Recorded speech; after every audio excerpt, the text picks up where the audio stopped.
Alcohol poisoning. More than 80 wounds of varying severity on the body, half of which could have been fatal. The young girl endured excruciating physical pain for over a year, all because of her mother's fanatical beliefs. Worse still, she was forced to become a tool to satisfy the perverse desires of the murderer. Mao Shan Taoist, Zhangzi Chai. These grotesque acts were all justified under the guise of a bizarre exorcism ritual. When the case spread, it sparked outrage in the Hong Kong media.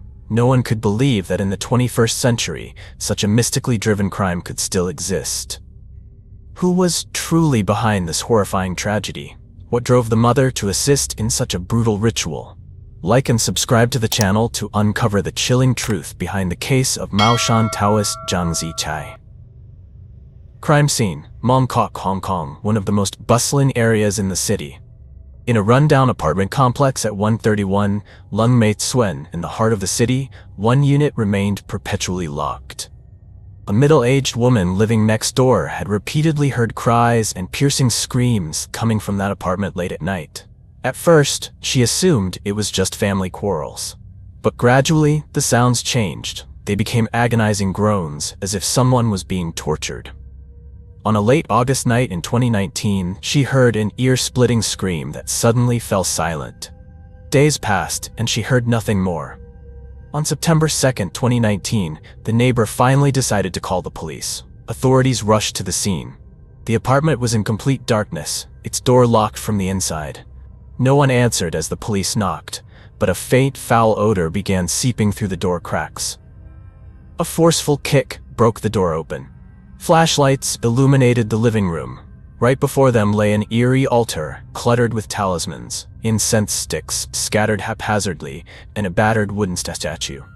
As they ventured deeper into the bedroom, the scene left them speechless. A young woman's corpse lay curled up on the floor, her half-open eyes lifeless. Her body was covered in countless wounds, dried blood staining her pale skin, clear evidence of prolonged suffering. On the second floor, a woman and a man were in the middle of a ritual ceremony, but strangely, despite hearing the police knocking, they refused to open the door. The police immediately detained both suspects while forensic experts were called to assist. The victim was identified as Wu Enyu, 21 years old, a young woman born with intellectual disabilities and partial hearing loss. The initial autopsy revealed over 80 wounds across her body, ranging from bruises, lacerations, to burns on her back. Her wrists bore marks of being tied with ropes. Her fingernails were almost completely broken. The estimated time of death was at least 36 hours before discovery. The primary cause of death was multiple traumatic injuries, severe alcohol poisoning, and fatal head trauma. A powerful impact to her head had knocked her unconscious before she took her final breath. Based on the injuries, it was evident that she had been tortured over an extended period. New wounds overlapped old scars, some had healed, while others were still bleeding. This was the result of months of relentless abuse. The woman found inside the apartment was confirmed to be the victim's mother, Wu Ma-ru Geng, 45 years old. The man conducting the ritual alongside her was Zhangzi Chai, a self-proclaimed Taoist priest. The police escorted Wu Ma-ru Geng into the interrogation room. She crossed her arms, her face eerily calm, as if her daughter's death had nothing to do with her. The investigators slammed a stack of forensic photos onto the table, images of Wu Enyu's battered body, crisscrossed with over 80 wounds. "Look at this. This is your daughter. Explain yourself." Wu Ma-ru Geng took a deep breath, her eyes flickering with avoidance. "She was possessed. She wasn't my daughter anymore. I just wanted to save her." The police pressed on. "You wanted to save her by beating her and forcing her to drink alcohol until she died?" The mother lowered her head. "I am not a murderer. Taoist Zhangzi Chai said that to expel a demon, you must make it suffer. She endured it once before. I thought this time would be the same." Taoist Zhangzi Chai? The investigator leaned in. "Who is he? What did he do to your daughter?" Wu Ma-ru Geng closed her eyes, her voice trembling. "He said Enyu was possessed, that she couldn't live like a normal person. She needed an exorcism, a ritual, a sacrifice." From here, the sinister truth behind the case slowly unraveled. What exactly did this 21-year-old victim endure? Let's turn back time and uncover the chilling details of her past. Wu Enyu was born on April 12, 2003, in Hong Kong. She was the only daughter of Wu Ma-ru Geng. Her father abandoned the family when she was very young, leaving mother and daughter to live in a rundown apartment in Mong Kok. In-yu was born with an intellectual disability and partial hearing impairment, making communication difficult for her. Despite this, she was gentle, loved drawing, and frequently wrote in her diary in shaky handwriting. Neighbors described her as quiet and timid. Some days, people noticed bruises on her arms and face, but her mother always dismissed them as she fell down the stairs or hurt herself. Sharing with investigators, Wu Ma-ru Geng, the mother of Wu En-yu, revealed shocking details. "My daughter, she was never like other children. Since she was little, she would have frequent nightmares, restless sleep, and speak nonsense. She never looked me in the eye. I thought something was wrong." When En-yu turned 20, her condition worsened. Her mother described how she would whisper to herself at night, sometimes laugh emptily, then suddenly cry uncontrollably. In the mind of her superstitious mother, she didn't trust medicine. She only believed in spirits. This was the moment she sought out Zhang Zikai, the self-proclaimed Taoist priest who claimed he could expel demons and remove evil spirits. The first time she met Zhang Zikai, she was immediately convinced. He wore a long Taoist robe, mumbling incomprehensible incantations. He looked her straight in the eye and declared, "Your daughter is not sick, she is possessed." He outlined an exorcism ritual, requiring her to keep En-yu isolated from the outside world, forbidding her from contact with anyone. He insisted that she had to remain cut off from society so that the demon had nowhere to escape. "To perform the ritual, I need talismans, paper effigies, peachwood staffs, and the victim's own blood. Only then can the demonic spirit be driven out," Zhang Zitai declared, and the mother believed him wholeheartedly. From August 2018 to September 2019, House number 131, Lungmei Tsuen, became a dark and ominous place where brutal exorcism rituals were performed. Wu En-yu's mother and Zhang Zikai lived with her, transforming the space into a so-called healing center. But it was nothing more than a chamber of horrors. When police examined the crime scene, they discovered a collection of disturbing videos recording the events that had taken place.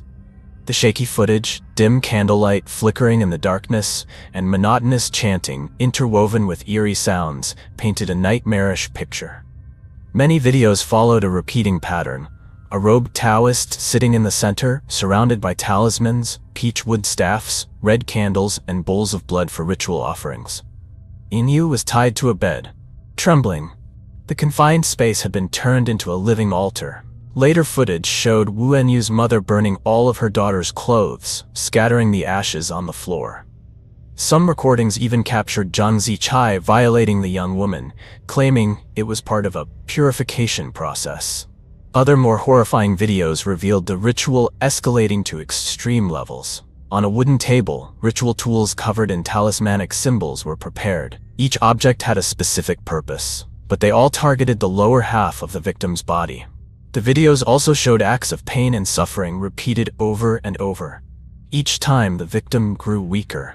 Old wounds had barely healed before new ones were inflicted. The exorcism continued for over a year. Each month, the level of abuse intensified. By the time the police discovered her, her body bore more than 80 signs of severe physical torture. She had been completely broken down by rituals disguised as faith. One of the most chilling pieces of evidence was the victim's diary. Her handwriting was shaky, her sentences fragmented, yet filled with desperation. In some entries, she wrote about her suffering, while in others, she repeated the same phrase over and over again, "Mom, it hurts so much." For Zhang Zikai, this was not the first time he had performed such rituals. Investigators suspected that he had used similar methods on other victims, and that this case was just one of many yet to be uncovered. When confronted, Zhang Zikai showed no fear. His expression remained calm, his eyes cold. He insisted that everything was just part of a ritual, nothing illegal. When asked about the injuries on the victim's body, Zhang Zikai replied without hesitation, "That is how the ritual works. Everything was discussed beforehand, and her mother had agreed from the start." He insisted that Wu Ma-ru Geng was not only aware of everything but had actively assisted him in carrying out the rituals. One day before En-yu's death, according to Zhang Zichai, She woke up late and secretly drank alcohol, which violated the sacred rules of the ritual. He claimed that alcohol could attract evil spirits, making the demonic energy inside her stronger. This angered him. He immediately struck her head, causing her to fall and hit the wall. The impact was severe, but she was still conscious. He tied her up again to continue the ritual. But the ritual failed. Within hours, Inyu fell into a coma, her body weak and completely unresponsive. The next morning, her mother found her cold and lifeless. But instead of calling for help, she sat in silence, whispering to Zhang Zichai. Maybe the demon was too strong, it killed her. They did not report her death immediately.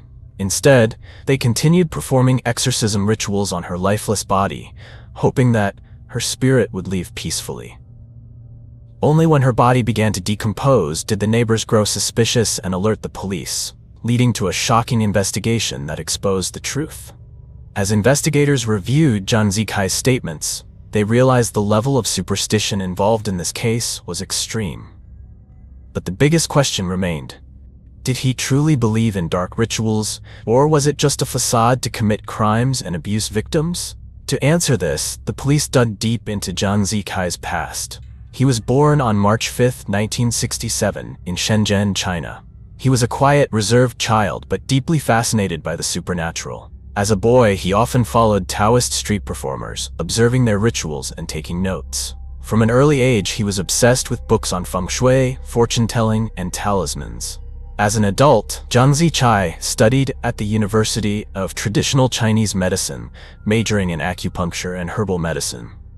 He had a legitimate license and previously worked as a traditional Chinese medicine doctor at a small clinic in Kowloon, Hong Kong.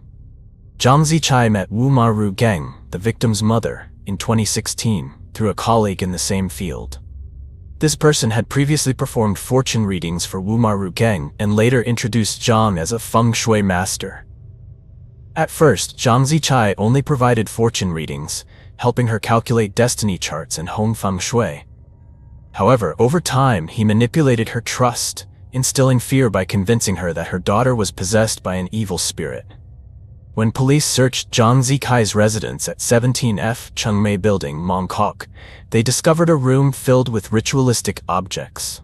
Red-painted wooden statues of deities, peach wood staffs, dried animal heads, burnt talisman ashes, and a large altar overflowing with hell banknotes. The collected documents revealed that Zhang was truly obsessed with the spiritual world. Some of his personal notebooks contained detailed records of exorcism rituals, including a special formula to purify women possessed by demons, a practice that did not exist in any official Taoist doctrine. When interviewing neighbors, police discovered that Zhang Zichai had displayed signs of extreme religious fanaticism for years. One neighbor recalled that Zhang had smeared chicken blood all over his doorway and burned talismans for 3 consecutive days, believing that a ghost was haunting him. Another witness remembered a stormy night when Zhang stood naked in the middle of the apartment courtyard, raising talismans in the air, chanting incantations repeatedly under the pouring rain. The sight was so terrifying that many residents were too afraid to even open their windows. After gathering sufficient evidence, police officially arrested Zhang Zikai and Wu Maru Geng. Zhang Zichai did not resist arrest, merely bowed his head and mumbled strange incantations. In contrast, Wu Maru Geng screamed, cried, and insisted that she had been deceived. While in detention, Zhang Zichai continued to claim that he was a Maoshan Taoist priest. He insisted that everything he did was to save the victim's soul and that he had no criminal intent. However, the police did not believe his defense. The trial was held at the High Court of Hong Kong, attracting significant attention from the media and the public. The prosecution immediately emphasized that this was not an exorcism ritual. It was an organized murder disguised under the veil of superstitious beliefs. The videos documenting the entire process, from torture to sexual abuse, as well as the victim's diary, became the most damning pieces of evidence. The prosecution summoned Li Yufei, one of Hong Kong's leading Taoist scholars, as an expert witness. He firmly stated, "There is no Taoist ritual that requires the use of obscene tools or physical violence against a victim." Li Yufei also pointed out that the altar at the crime scene was a complete mess. with no legitimate elements of an authentic Taoist ceremonial space. He described it as a decorative setup meant to deceive spirits, gods, and humans alike. Prosecutors concluded that the male defendant likely belonged to a cult, rather than being a legitimate Taoist priest. They argued that he had used the name of Taoism to manipulate the mother, exploiting her blind faith and fears to commit heinous crimes. The jury reviewed the charges, which included murder, physical abuse, prolonged torture, and human rights violations. After all proceedings, the final verdict was announced. Zhang Zikai was sentenced to life imprisonment, with no possibility of parole. Wu Maru Geng was sentenced to 10 years in prison for being an accomplice and failing to report the crime. Upon hearing the verdict, Zhang Zikai remained indifferent, only bowing his head slightly and mumbling something, as if he still believed he was a true Taoist priest. In contrast, Wu Maru Geng broke down in tears, desperately insisting that she only wanted to save her daughter. Following the trial, public outrage erupted across Hong Kong. Many condemned blind superstition and questioned self-proclaimed Taoist priests who exploit people's faith for personal gain. Legal experts describe this as a landmark case, potentially leading to further investigations into hidden cult groups operating in Hong Kong and surrounding regions. Apartment 131, Lung Mei Tsuen, was abandoned after the case. Residents avoided passing by it. Some superstitious individuals believed that Wu Enyu's spirit still lingered there, adding to the eerie atmosphere. The story of Zhang Zikai became a chilling warning about the dangers of blind faith. Ultimately, justice was served, but at a devastating cost. An innocent girl, abused under the guise of an exorcism. The case may be closed, but the horrors will haunt society for years to come. This video has come to an end. If you found this story compelling, don't forget to like, subscribe, and share so we can bring you more mysterious and emotional stories. Thank you for watching, and see you in the next video. See you in the next video. See you in the next